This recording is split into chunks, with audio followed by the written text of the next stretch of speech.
open this this one here just so we can kind of drink along with it. I have my version in a can. I'm afraid I don't have your I'm a big Canadian fan. label. Yeah. Yeah. So this is your dark here. This is your. It says it's interesting the language you have to use over here. So this is stout style, non-alcoholic beer. So how is that? Don't get me started on Canadian beer regulations. Well, stout style non-alcoholic beer. How would this be labelled in the United Kingdom? So in the United Kingdom, at the moment, technically, this is a low alcohol beer. Right. Because it is, in the UK, we brew it to 0.5% ABV. We tweak it ever so slightly for you chaps, because 0.5 is a bit crazy for you guys, so you have to do 0.4. and then we get to call it non-alcoholic. In Europe, in the EU, broadly speaking, this is classed as alcohol-free. So different countries have different thresholds as to what they consider alcohol-free. We hopefully will be pushing into Australia next year, and this, I think we have to call it ultra-low alcohol. They have a different set of regulations. So there just isn't a sort of an overall accepted definition. No, yeah, absolutely. As I was saying, I'm also intrigued how you managed to pack so much flavour and balance into stout, which contains little to no alcohol. I am so glad that you just said the B word, because for me, with all of our beers, and hopefully we'll be getting more over to Canada shortly, it is about balance. You're never going to drink this and think that you're drinking an 8% Imperial Stout. That's not the point. So I go back to the UK every year, and I realise how much drinking is part of culture within the UK. Every time I'm there. In such a drink-centric culture, let's say pub-centric culture, how were your first brews appreciated? So the craft beer writers, if you were, the journalists and the bloggers and all the rest of it, I think were largely receptive, because this was the first beer. Yeah. And I think hopefully like you, happily like you, people drank it and went, how do you do that? Yeah, yeah. Exactly. You know, that is essentially, that is an alcohol-free beer. That's insane. But when we were going to the entree to the pubs and bars and the restaurants, saying, and particularly, the stout is pretty niche anyway. Yeah. Albeit, I would say this, but it's a fantastic beer. But the pale, massive style, huge stellar in terms of market share, second only to lager. And we're going, once we had this one out, we're going in saying, okay, fine, I understand that you don't want to stock an alcohol-free stout in your bar. I get that, not a problem. Although now lots of people do, but try that, seriously, come on. And they're still saying, well, no, we've got, insert mass-produced world lager here. I won't say brand names, but I can guess. One brand dominates the UK on trade, certainly. We've got that. And I'm saying, well, that's not good enough.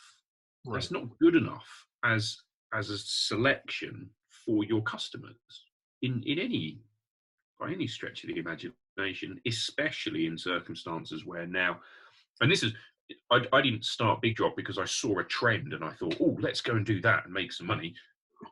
Because God knows I haven't made any money, but I did it because I couldn't find an alcohol-free stout. So I thought, let's make it. But then as we went on from sort of the end of 16, 17, 18, more and more of these statistics were coming out saying people are just drinking less. They're drinking less alcohol. They're looking at what they're drinking and saying, it's probably not that good for me. Let's just cut down a little bit. You mentioned the pale ale here. This is a pale ale right here.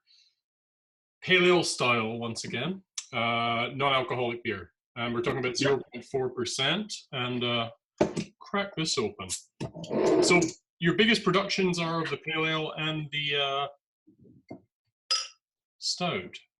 Pale ale and the stout, yeah. Right. The pale ale is by far and away the biggest seller.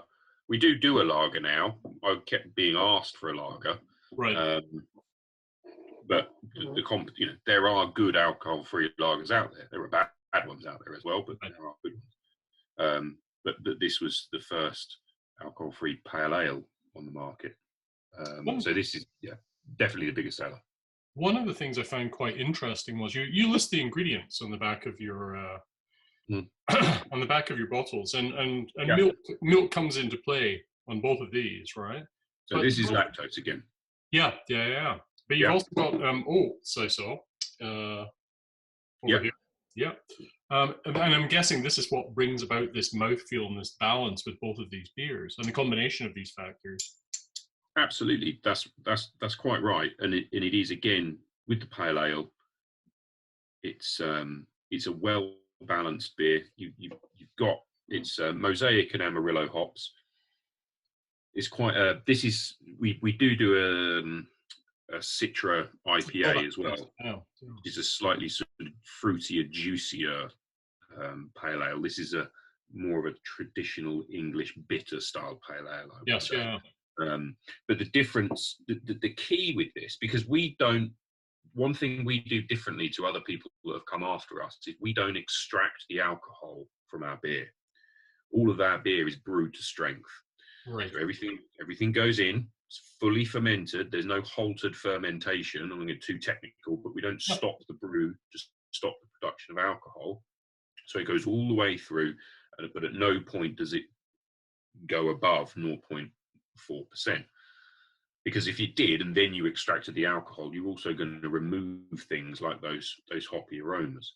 So is it a very careful addition of whatever you're fermenting then? Just like to the milligram, so that you get that perfect level of alcohol if you're brewing to strength?